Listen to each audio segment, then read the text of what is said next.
So now I'd like to demonstrate rotational inertia and show the effect of mass distribution on rotational inertia. Here I have a piece of copper pipe here with some weights on it, and I have those weights located fairly close to my hand.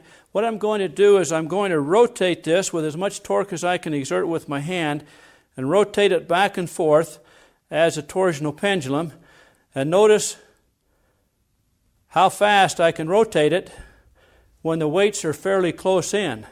Next, what I'm going to do is I'm going to move those weights further out and apply the same torque and see what kind of motion we get with this torsional pendulum when the weights are further out.